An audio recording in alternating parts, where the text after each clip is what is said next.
merayakan malam nisfu Sya'ban dengan ibadah-ibadah justru disebut bid'ah dan sesat. Pernyataan semacam ini biasanya terdengar dari kaum Salafi Wahabi yang seringkali menentang terhadap keistimewaan-keistimewaan di bulan Sya'ban. Hal ini sangat bertentangan dengan pendapat jumhur ulama Ahlus Sunnah, ulama Syiah, dan bahkan ulama rujukan mereka sendiri. Dalam kitab Sahih Al-Jami' As-Shaghir disusun pada Albani, seorang ulama Wahabi, Rasulullah Shallallahu Alaihi Wasallam bersabda, pada malam nisfu Sya'ban, Allah Subhanahu Wa Taala akan mengampuni dosa-dosa para penghuni bumi kecuali orang musyrik dan yang bermusuhan.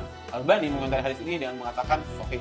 Dan keanehan lain dari kaum Salafi, dalam kitab Majmu' Al-Fatawa, Ibn Taimiyah berkata, adapun sholat pada malam nisfu Sya'ban telah diriwayatkan dan hadis tentang keutamaannya telah dinukil dari segolongan ulama salaf bahwa mereka melakukan sholat pada malam nisfu Sya'ban. Maka sholat yang dilakukan seseorang pada malam tersebut secara sendirian telah dicontohkan oleh para ulama salaf, dan amalan tersebut mempunyai dalil sehingga tidak boleh diingkari. Adapun Allah Subhanahu Wa Taala sudah menjelaskan dalam Al-Quran surat Al-Imran 135 bahwa pengampunan dosa harus dimulai dari hambanya, yang mana nantinya Allah akan memberi ampunan.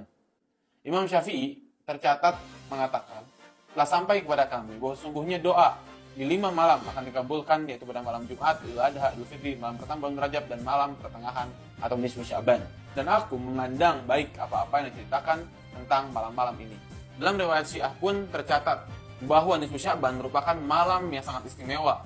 Bahkan dicatat dalam riwayat Syiah bahwa Imam Mahdi dilahirkan pada malam ini. Dalam riwayat Syiah pun tercatat Rasulullah Shallallahu Alaihi Wasallam mengatakan, ketika malam tanggal 15 Sya'ban tiba, lakukanlah ibadah dan berpuasa pada siang harinya, karena dari awal hingga akhir malam ini sebuah seruan datang dari Tuhan. Adakah orang yang mencari pengampunan untuk dosa-dosanya agar aku dapat mengampuninya? Adakah orang yang meminta rezeki agar aku dapat memberikannya?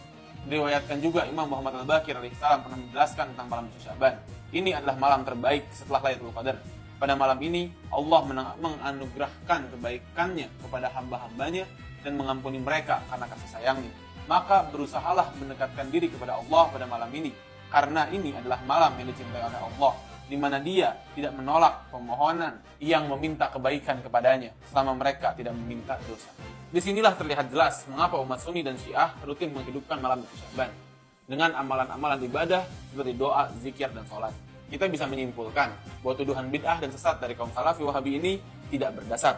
Oleh karena itu, malam nisfu Sya'ban, mari kita berbanyak ibadah, sholat, dan zikir, dan doa meminta ampunan kepada Allah Subhanahu Wa Taala. Sebab di malam itulah Allah Subhanahu Wa Taala akan menjawab doa hamba-hambanya.